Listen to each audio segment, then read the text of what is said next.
This is Let's Talk Business with your hosts, Marc Ebinger and Howie Nestel. Now, here's Marc. Welcome to Let's Talk Business, a show that highlights and promotes entrepreneurs to learn more about their vision, goals, and marketing strategy. Coming up on the show today, we're going to talk with Kyan Frith, a business breakthrough expert and the owner of Kyan Frith Business Breakthrough. Kyan, welcome back to the show. Fantastic to be here. Thank you. Yeah, I've told him if the fire alarm goes off while he's here, then I'm not inviting him back anymore because that was like a first in like over 200 shows. But good to have you back, man. I'm excited Thank you to chat. so much. We're also going to talk with Ian Bertini, an insurance and risk management expert and the founder of BPI Insurance Agency. Ian, welcome to the show. Thank you so much. I appreciate y'all having me here. Yeah, first timer, got all dressed up. It is. Your shirt contrasts nicely with the white background. I thought about that. You did? Did you No, plan I it? didn't. In studio with us today is Howie Nestel, the owner of Sharkmatic Advertising, where he and his team have helped over 1,500 clients grow their marketing influence. Howie, great to see you as always. Marc, you look great in red, and I was looking to see if I contrasted, but You do? Yeah, I do. You do nicely. And I'm your host, Marc Ebinger, the owner of Krukus Marketing Agency, a company that specializes in hiring virtual assistants from outside the United States, which is how we run this magnificent podcast day in and day out, and why it's so successful. If I do say so myself, thank you. I can say it also because I know people who have podcasts and they're very disorganized because they don't have assistants helping them. Seriously, I mean, there are a lot of moving parts, not just in scheduling, but then in editing the content and putting it out and sending it to the guests and all that stuff. So, a lot to do. I think I have 4 people that work on the distribution of the podcast, and they're all full-time employees. Wow. That's why it gets out everywhere. I mean, with blogs and YouTube and all the things. Well, and I know you don't like to brag, but that's probably how we got to 15,000 subscribers on YouTube. Almost 17 now. Oh, I knew it went up since the last time I checked. You don't check it every day like I do? What's up with that? We lost one. Right. All right, a quick reminder for our listeners, you can catch video and podcast versions of the show anytime by visiting our website at satalkradio.com. And if you are a business owner in the San Antonio area and would like to have your company featured on the show, visit our website at satalkradio.com or call our office at 210-879-8804. That's 210-879-8804, and we can get you booked on it. Now, I'm not going to go through this whole section on the mixer that's coming up, but just as a reminder, we do have our first inaugural Let's Talk Business podcast mixer, which is where we bring guests of the show and fans of the show together so that we can, it's really good to meet each other and to get to know each other and do some business together. And Howie, I know you're like super excited about this inaugural event. So what are your plans? How are you preparing for this big event? Well, first and foremost, we need to let everybody know that it's going to be on Thursday, January 25th at 5:30 to 7:30. And unlike all other business mixers you all may have attended, this one actually provides a lot of very worthwhile content for the people who attend. It's why we have to limit it to 100 people. The other thing we wanted to do is charge $10 to get in, but we're going to donate the proceeds to a very worthwhile cause, an organization called CRIT, Children's Rehabilitation Institute, that works with kids with disabilities and their families.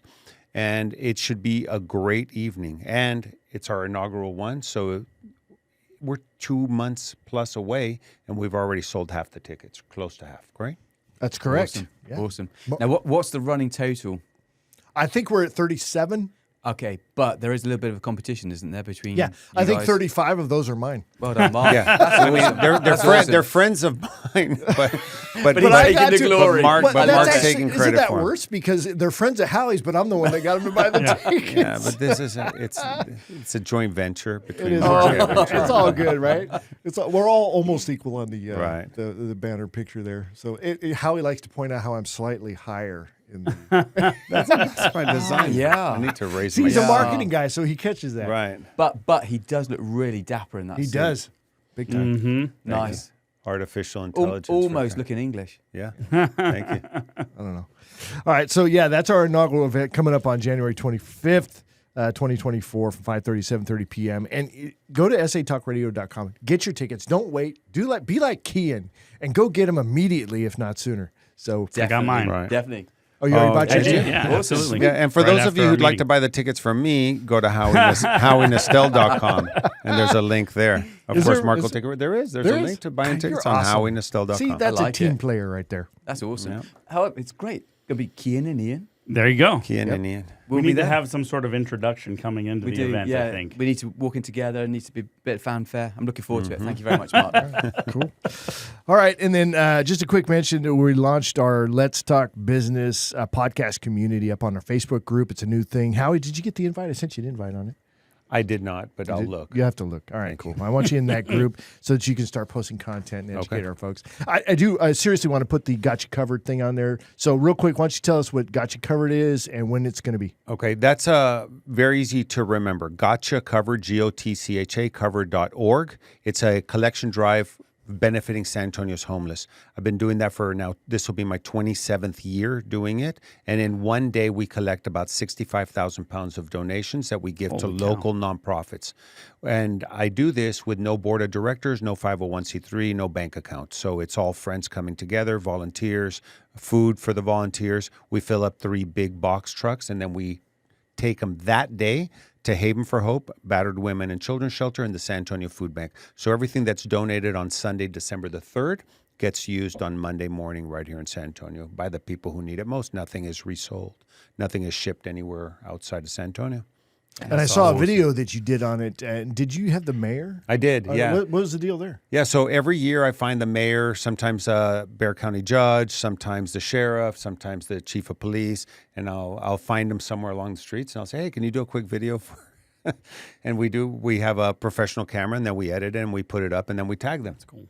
That's awesome. Gets the word out. Wonderful. Great. And they Well, all great. know about it because they've all been there at least once, so they know it's a worthwhile cause.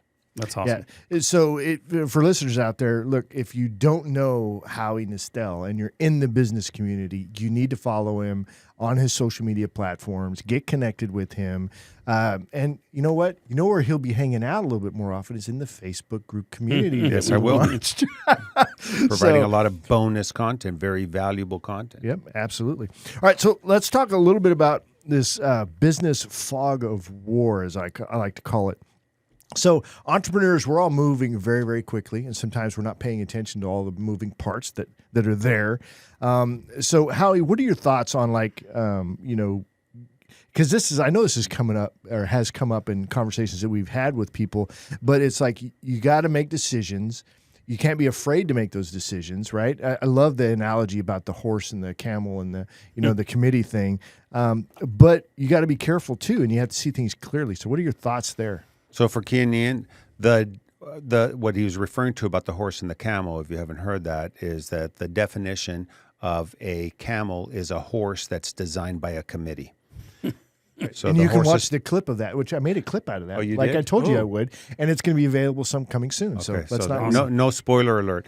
But you said about entrepreneurs and continuously moving and always moving, and it reminds me of a joke that this woman comes back 20 years after her graduation from Harvard and goes to the dean of her school and says, I got to tell you that advice you gave me on graduation night, I used it in my career, and now 20 years later, I'm the CEO of my company, and I really want to thank you for that advice. It was the best advice anybody's ever given me. And the dean of the school says, I'm so glad it worked out for you, but it was 20 years ago, and I've had a lot of students since then. I'm sorry, I just don't remember what it is I told you. And she said, oh, yeah, no, it's very simple. I got up on stage and I'm soaking in, just all the applause, and I'm walking very slowly across the stage. And then you reached out, put the diploma in my left hand, grabbed my right hand and pulled me, and you whispered in my ear, keep moving. So keep moving off stage, but she took it as always keep moving. And I've always remembered that. And so I'm always moving. So I'm always calling, moving, 10,000 texts a month. I have, 12,000 contacts in my personal database. I always feel like I'm one person away from the next client, the next deal, the next way of connecting them to a nonprofit, the next thing to a philanthropist. We just did a fundraiser, and it was that way. Just happened to connect with a guy who had a family foundation. The cause was right, and next thing you know, it turned into a sizable donation. So Kyan, the fog of war analogy part of this is how do you see clearly the good opportunities that are there to make those good connections or make those right decisions?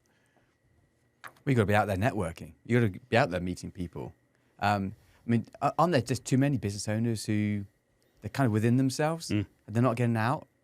and they're just not connecting with people. They're not spending time and. Well, and there are a lot of them that don't. don't. Even if you don't naturally like networking or like people, then get into something else. It's almost required, you know. True. It's like being a it is. waiter or a waitress, and you Yeah. don't really like people. Just do something else because you're going to have a heck of a time. So when choosing to figure out who you're going to spend time around, right? Because this is that clarity that I'm trying to get at, is that you can go network, but that's not necessarily the group of people you need to be around. Right, because they're not.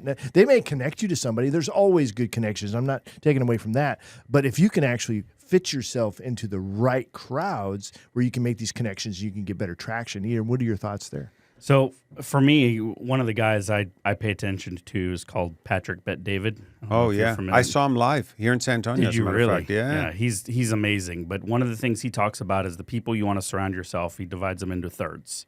So you want a third, for lack of a better way to say it, a third below you, a third at your level, and a third above you, right? So the third above you obviously is helping pull you up and forward, or maybe ahead of you is a better way to say it.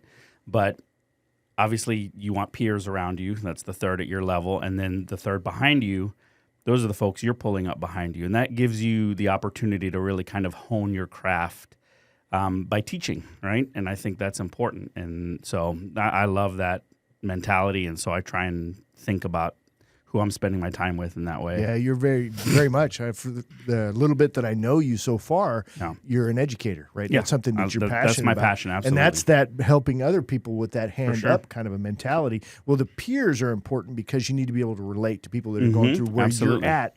And then the next level ones, like Howie here, is Exactly. Look, I'll tell you what. I'll be your next level guy, and you be the guy who makes me feel better. I'm just kidding.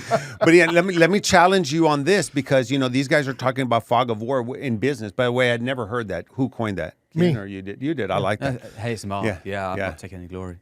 Leave it to an Air Force guy to coin Fog of war. war. Actually, it's because an you old- guys flew over it, It's right? a gaming term, actually, Yeah. is from it? World from of Warcraft. Yeah, Fog of absolutely. War, baby. Gotcha. Yeah. All That's right. what I thought of as soon as you said it. See, you and I are right here, There man. you go. Yeah. So I'll press you a little bit, but okay. So you divide them up into thirds.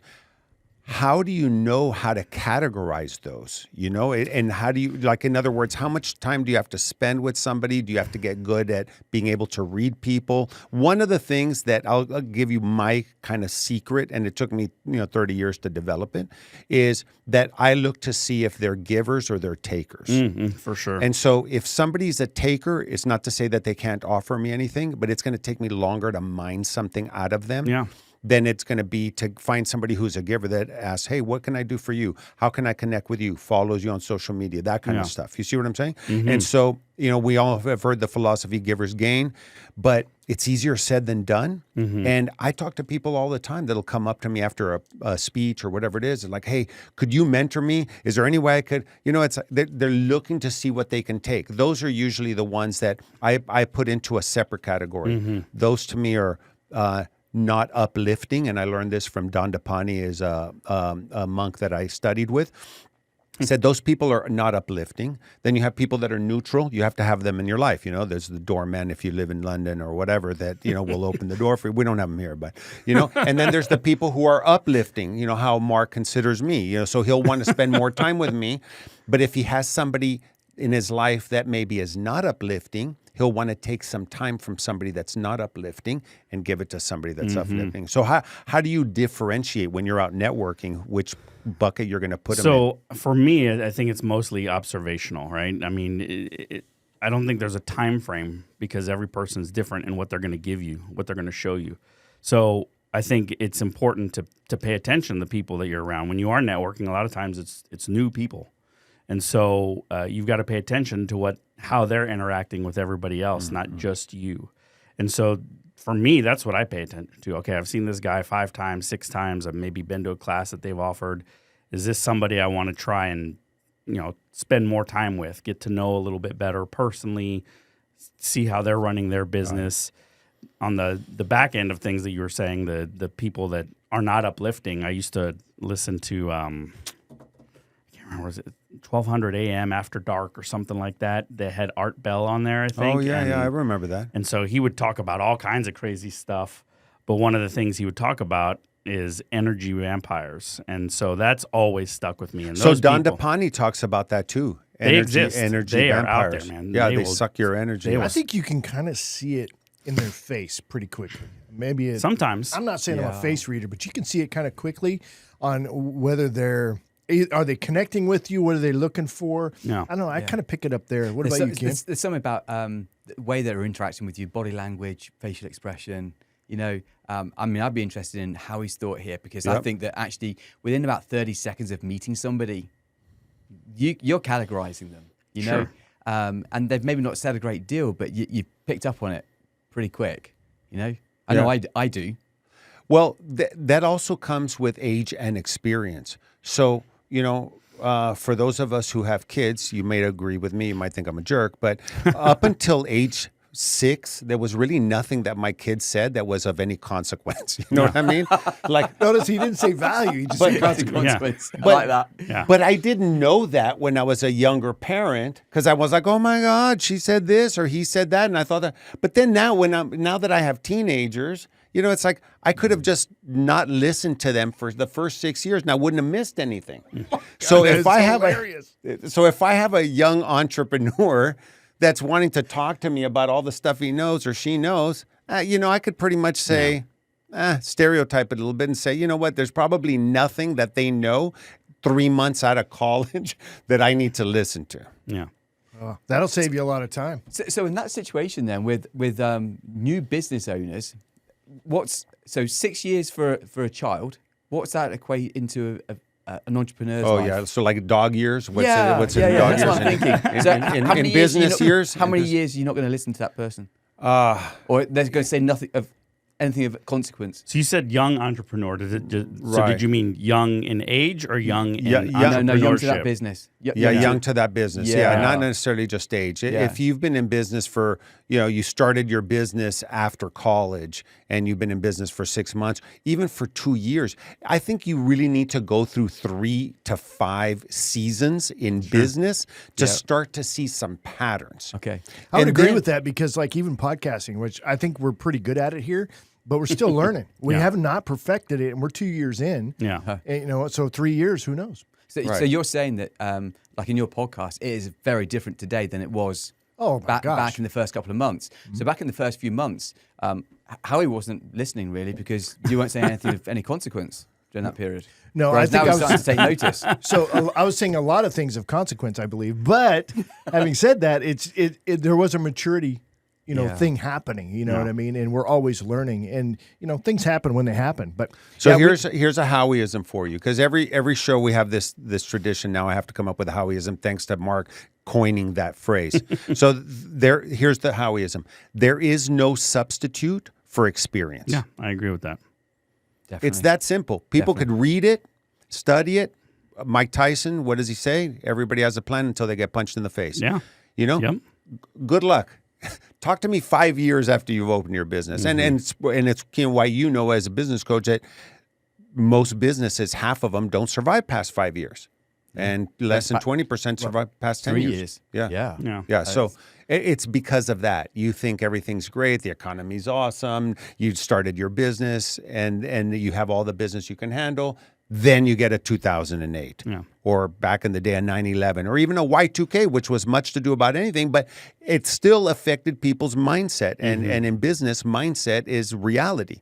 You know, if people think things are bad, guess what? They're going to manifest them into being for bad, sure. and the whole economy is going to suffer. Well, that's the maturity part of it, right? It's like, I mean, I was a cop for a long time, and, a new patrolman comes out, and they don't even know what they're getting into. Yeah, they went through the academy, but you really don't know what it's like to actually apply those skills now. So welcome to the real show. Yeah. All right, so let's get into our first segment. First up on the show is Kyan Frith, a business breakthrough expert and the owner of Kyan Frith Business Breakthrough. Kyan, I'm excited to have you back. We've got the official, I've coined it, the Kingsman. We'll see where it ends up. But he's the Englishman here in San Antonio. So welcome. Thank you. So last time you were here, you caused a fire alarm. I'm not really quite sure what that was about. But It's because the Englishman's on fire. That's You know? right. I thought you were blaming it on the hypnotist. No, No, Or did no. we change? You missed that one. That was a good conversation too. Yeah. So tell me a little bit about your business model. You're new to San Antonio area, right? I am, And yeah. you've launched a business, which we talked a little bit about last time, the $100,000 challenge in 45 minutes, right, where you identify some of that. So pick it up where you wanted to pick it up.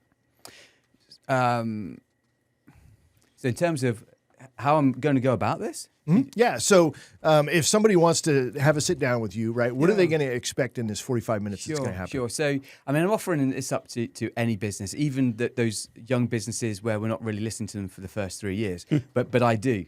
Because actually, I feel there's a responsibility for some of us who are a bit seasoned and we've been around the park for a bit. And we've got some experience we can bring to the table. I want to help those startups even. Because I think they need the help. They need the guidance from people who've gone through it.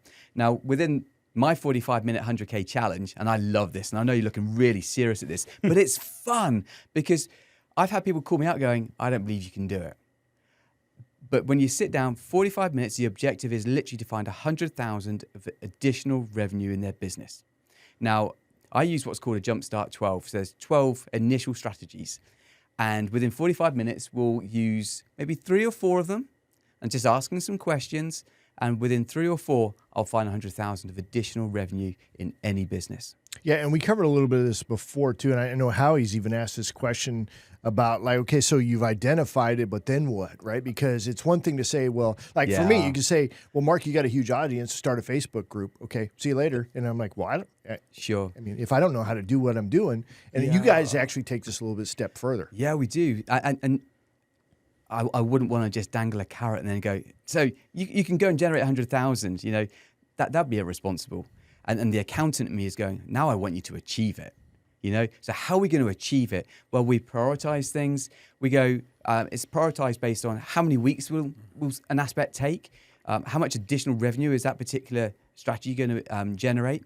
And so we prioritize it. Then once you've got the prioritization, you drill down into implementation. And then you drill down into the implementation and into bite-sized chunks. You know, you're not expecting them to do a massive leap, bite-sized chunks. And then as you keep drilling down, there's questions. You're teasing things out. You're getting them to think. And as a coach, I'm not going to give them all the answers because they've got to think it through for their business, which is relevant to them. They're the expert in their business. But perhaps if they're a startup, they need a bit more guidance. But they know their business. But I'm going to ask some searching questions. I can be a bit awkward. And it's not a problem with that because actually you want them to think and tease things out. And then it helps the whole implementation plan. Now, as a coach, then, what you're doing is you're working with them to deliver. So it's not a case of just dangle a carrot. It's, we've dangled the carrot. You like this? Okay, let's go make this happen. And so we implement. But the beautiful thing is we found 100,000 from 3 strategies. You've got another 9 strategies to go even on Jumpstart 12. I've then even got a deep dive. This is an ooh moment. And you're still not looking impressed, Mark. But this is awesome because you're transforming businesses. No, it is impressive. And I think with the impressive part, though, that maybe folks need to connect is the accountant background that you have. You're a numbers person, right? So this is no joke, right? It's like, hey, I'm going to identify this, and then we're going to look at strategies to implementation. But these are real numbers. This is not fantasy football, right? No. This is an actual it's not ethereal. It's not just out there. It's and as an accountant, as an ex-CFO, ex-finance director, having worked in business, having done business turnarounds, and actually driven turnarounds, root branch review stuff, where you've gone through the whole business.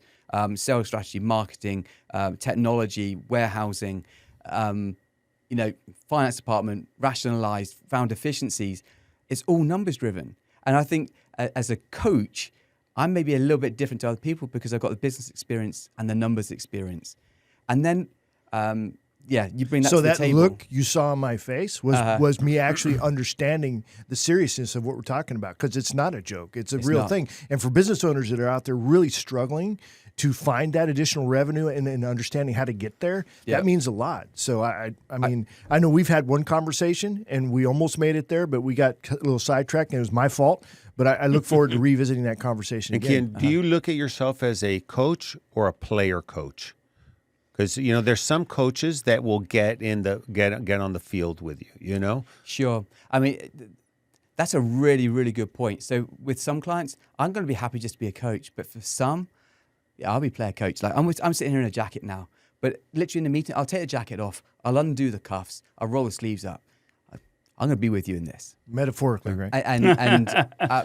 No, well, Yeah. there's some coaches that will not do that. I mean, but a player coach will get in there, you know, and mix it up with you if necessary. If necessary. And again, Right. it's about understanding that client, where that client is on their journey, how much do they need, and we'll tailor it for sure. But the other beautiful thing is that, like, I'm coaching, even player coaching, will then bring in the experts in other fields. So, like, if we need someone who is absolutely awesome in marketing, I'm going to probably have a conversation with Howie. Howie, and I is can there- refer some people. Is there something that you can do to help this client? Right. You know, Yeah. but I like having a team. You Oh, know, yeah. I'm not on my own here, and so I don't want people to think, oh, so you're just going to come in and you're going to coach us and you're going to try and do everything. Like, no, we're going to put a team in place that helps you to see exponential growth, and you're going to flourish above and beyond anything you ever imagined. The one thing that this is the first time I hear you say it, even though we've been on a Zoom together, is that you worked on turnarounds and business turnarounds. That, I think, if you had one discipline in business, I would choose that one, business turnarounds. And I thought I was really good at a bunch of things. By the way, numbers, not one of them.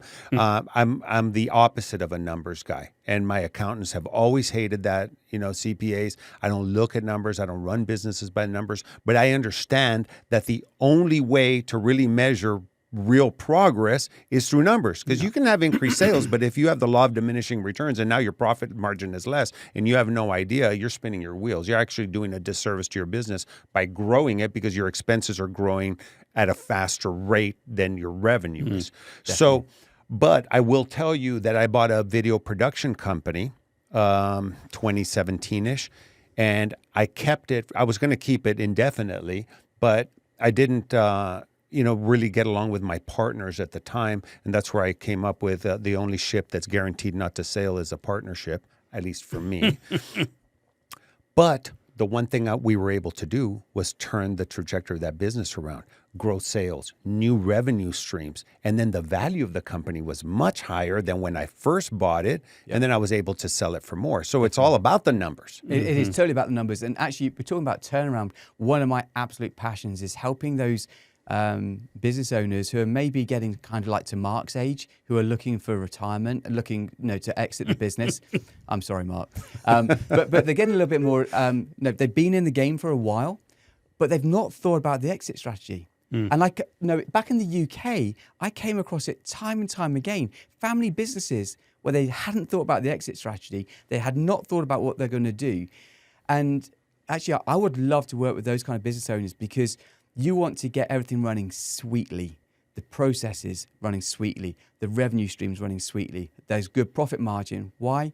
Because we can then offer up for sale at a really good valuation. I love that. Where so many business owners are not thinking like that. So we're running out of time in your segment, but I want to get to the 2X guarantee. Yeah. So go through that in 90 seconds. Because this is another thing that I think would set me apart as a business coach. I'm that confident in what I've done in the past and the tools that I have available to me that I can offer up my services where a client invests in my time per month.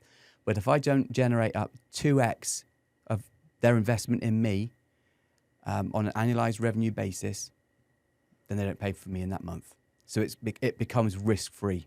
So you invest in me, I deliver as your coach, as your player coach, you pay me.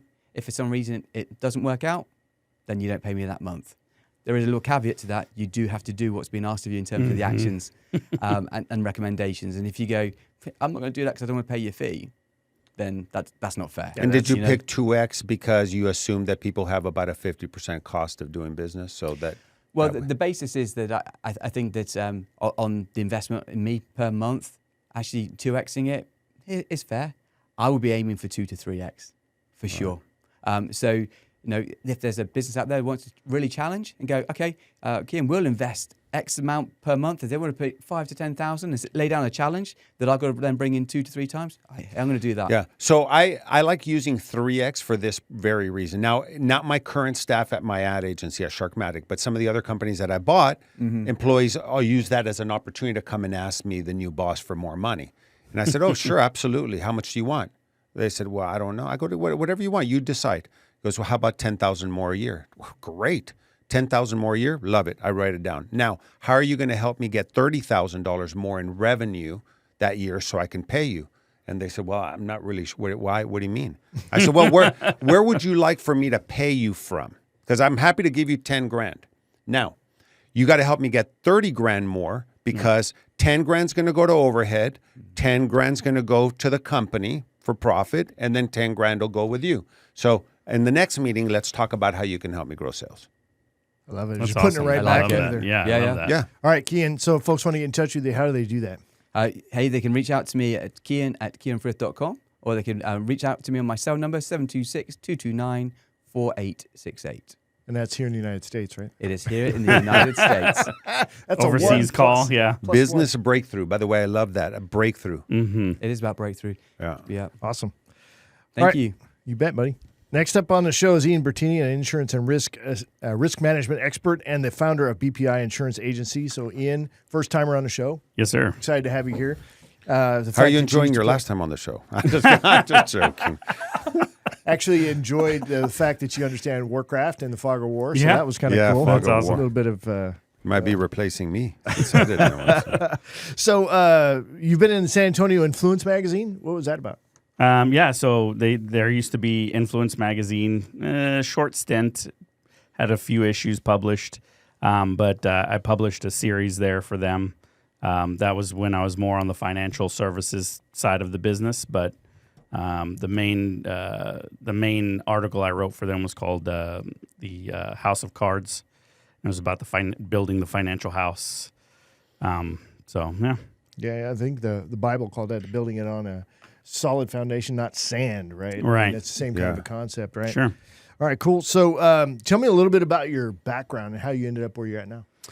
So totally by accident. My background, I've been in insurance now for a little over 17 years, but got into it totally by accident. I was an optician with a local company here for 8 years, a little over 8 years. Was ready to do something else, was recently married, had a couple of kids. So, needed more of a money opportunity. And so started interviewing, was called into interview with a temp agency, and not for the temp agency. They were just conducting the interviews. And went in, they said, hey, look, we're going to interview. We can't tell you what company we're interviewing you for. Okay, fine. So did the interview. Okay, we'll let you know. So they call me back a few days later. Hey, we liked what you had to say. Come back in. You're going to interview with the people from the company. So I go in and interview with them. We still can't tell you who it's for, but just know it's a large, like once we tell you, you'll know the name, and, it's a large company and Fortune 500. And, so went through that interview, called me back in for a third interview. They were like, okay, we want to offer you the job. We can tell you who it's for. It's for Nationwide Insurance. So that was my first experience in insurance. I took the job. And you were like, what the hell, insurance? Yeah, I know. But I was willing to do anything at that Right. point. I was just looking to get out of what I was doing. And but fell in love with it very, very quickly. Really took to the information I was being given through licensing, through the training of the products, and That's the nice thing about being with some of those big companies. I worked for Yeah, Procter the and Gamble training right is out of great. college. Mhm. They pay you well. Yeah. They train you well. Yeah. yeah, and they paid for the licensing, so that was fantastic. So, but what aspect of insurance did you fall in love with? I mean, because there's a clear connection there, but what is it? Yeah. So for me, it was the security that it brings people. So when I was 1 month into insurance, so knew absolutely nothing. Had my license. That was about it. My wife and I bought our first house. The day we walked into our house, we walked into water touching every single room in the house. And so that was a moment that it was kind of a, oh my gosh moment, And so as I started understanding more about what I was doing, I realized that the coverage that protected us at that time was an optional coverage. So it could have very easily not been on the policy, and we would have not had the protection there to cover us. And so once I started understanding that and realizing how important it was, how I spend my time with the people I'm in front of talking about insurance, it became that much more real for me, and that's where the education piece really came in. So I spent 5 years as a trainer with Nationwide, 8 years in total, but 5 years of that was as a trainer and just educating new folks coming in. And I just really fell in love with seeing people's faces or hearing their voices on the phone saying, oh my gosh, nobody's ever mentioned any of this to me. I had no idea. And so that part I still love. I get a high from that. Well, I mean, it could be, you could be saving a family from financial absolutely. disaster. Oh, absolutely. You know, I've heard of people that go bankrupt from after having a house fire or whatever because they didn't have enough coverage, and then they don't medical. I mean, there's even a term, right? Bankruptcy by medical bills. Yeah. You know, they don't have proper insurance. Yeah, the loss that we had, that loss was thousands and thousands of dollars. Like, I can't tell you exactly how much. I don't remember, but I mean, we had just spent $10,000 at closing for the house, or somewhere 12 maybe. I don't know. So we just had no more money to spend on anything like that, and it just would have been disastrous for us if we didn't have that protection. So I know education is a big part of what you're doing. So Absolutely. how are you going about educating people now? So now my focus is, when I started my agency just under 3 years ago, I knew I wanted to be in the real estate space. So that's where I spend a lot of my time, around realtors and lenders and title folks and everybody in that space. And so my focus for the last year and a half has been teaching realtors. I do a class currently. It's called the Realtor's Guide to Home Insurance, and it's really to kind of educate them about the importance of getting their clients to understand how important the insurance piece of this process is. So that's a huge. I've just come to realize that the insurance piece in the real estate purchasing process is, we're the redheaded stepchild, and we're the forgotten piece. And realtors just want to close a deal. They don't, like, oh, now I got to talk about insurance. No, but it's not, I'm joking. But my sister, who sat right there, is a dietitian, a registered dietitian, and she said that doctors don't know very much about nutrition. They don't. They know nothing. And about so, nutrition. for her 20-something years in her career, she's tried to educate doctors on the importance of nutrition. You know, and if you believe that, let thy food be thy medicine, it's like, come on, doc. Absolutely. Really. And I get it. Look, everybody's busy. A realtor's busy with all kinds of paperwork and make sure that they cross every T and dot every I. But then you put it on them, right? And it's kind of like, now that you know, they don't have to know it all, right? They just have to call Ian. Yeah, that's right. There you go. Yeah, it's having an expert at on speed dial so they can get an answer to the question. Now, you know what? This is a good time to talk about this, because then people will say, like, oh, Ian, the only reason you do that class is so you can get more business, more referral, whatever. So you could say, yeah, so what? Number one. Number two, but I really do like educating people. And other people don't do it. And it's a long way around. People, and the reason I say that is because I've been on 100 nonprofit boards. Mark was saying about all the nonprofit work I do. It's like, yeah, but Howie, you probably do it so that you can make more connections and make more business. I go, I make more connections and do more business because of it. But let me tell you something. That's the long way around. It is. You know what the easy way is? Just go pitch all day long. Yeah. And I'd have more business than I do now. Yeah. But you know what? I don't meet the same quality of people, and it wouldn't be the same quality of business either. And I don't deposit into my spiritual bank account as I do when I help a nonprofit raise money. Now, if I happen to meet a billionaire philanthropist that wants to do some business with me, then I'll take it. Yeah, I agree with that 100%. I could very easily buy leads. A lot of agency owners out there do that. I've just refused to do that. I bet you that the quality of the business, though, probably doesn't have the same shelf life. They don't. Absolutely. They don't stay with you long because they're shopping price. Yes. Right. And where this way they're shopping a relationship, and now they have somebody who's willing to educate them. It's the same thing with a coach, by the way. I mean, for sure. The more we get into AI and technology and social media and arm's length transactions, I think the more people value relationships with people they know. Yeah, I agree with that. Too. It's like even in the virtual staffing where I'm at, there's AI and there's automated this and that and all of the things. But to have that human on the other side makes a huge going to difference. take the time to talk to you and actually care about what you have to say and convey information in a good way, that's still of extreme value. Yeah. And I think people are seeing that more now than ever. Because they're missing it, I think. Yeah, for sure. So give me a quick example as we're going to be closing out here in a minute. But so give me an example of a situation where, you gave the one with you personally, but what's another example of where, having the right insurance or understanding that can be a lifesaver? Yeah. So I just had a client that was in a car accident and car was totaled. young kid. He had just bought this car. It was a Jaguar F-Type. Very excited about this car. Claim was settled. Good choice, by the way. Yeah. Good English, Yeah. Mark. Thank you.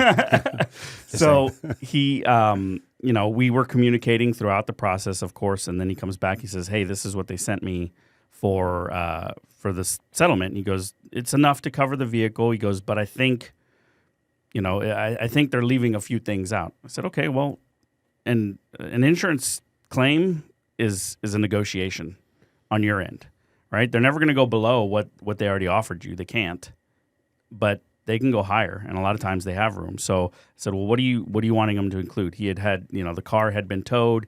He'd been paying the lot fees to have it sitting there, the tow service itself, all of that had, because this was from a third party. It wasn't his carrier that was covering it. So I said, "Okay, well, as long as you have receipts, send all of it in. You've got the proof." It's going to be very hard for them to argue with that. So we were able to get him another $3,000 on top of what he was settled at originally, what they offered originally. So that is, not every agent's going to tell you that. Not every agent is going to be out there, send me the information. Let me look over it, see what you've got. Another real quick example is I had I'm a night owl. I was sitting up getting ready to go to bed, 12:58. I was closing everything down, and I get a text on my phone, and I just happened to glance down at it, and it's a client saying, "Hey, I need a tow." So I responded. It was 12:58. I could have very easily not responded, and a lot of people wouldn't have, but I responded to that text. And so those, to me, are those instances where it goes beyond being an insurance agent, beyond being a broker. It's, I hate those terms, really. I consider myself an advisor, a consultant, because, I'm going to hold your hand through a lot of these processes, and I'm going to give you a lot more information than you're probably going to get anywhere else. I love that whole added value that you're putting into that. That's awesome. And it's because you love what you do. Absolutely. I I can tell Kyan loves what he does. Yeah. Mark, you love what you do. I mean, not that you didn't love being in the Air Force and didn't love being a police officer. You loved it at the time. But it's not until you get to some comparison points and then you've done other things, then you're like, wow, I really found my calling in business. Most people don't have that. 90% of people hate what they do for a living. I agree with that. And 78% of all statistics are bullshit. But I mean, I just, you know what I mean? I don't know how many, but it's most people don't love what they do. But you can tell somebody who loves what they do. For sure. I went to a restaurant one time and we were ordering, and my friend asked the girl behind the counter, "What do you recommend?" And she's like, "I don't know. I don't know what you like." And so he says to her, "Do you own this restaurant?" She goes, "No." And he says, "I can tell." Yeah. No kidding. All right, Ian, if folks want to get in touch with you, how do they do that? They can call me, text me, 210-317-6162.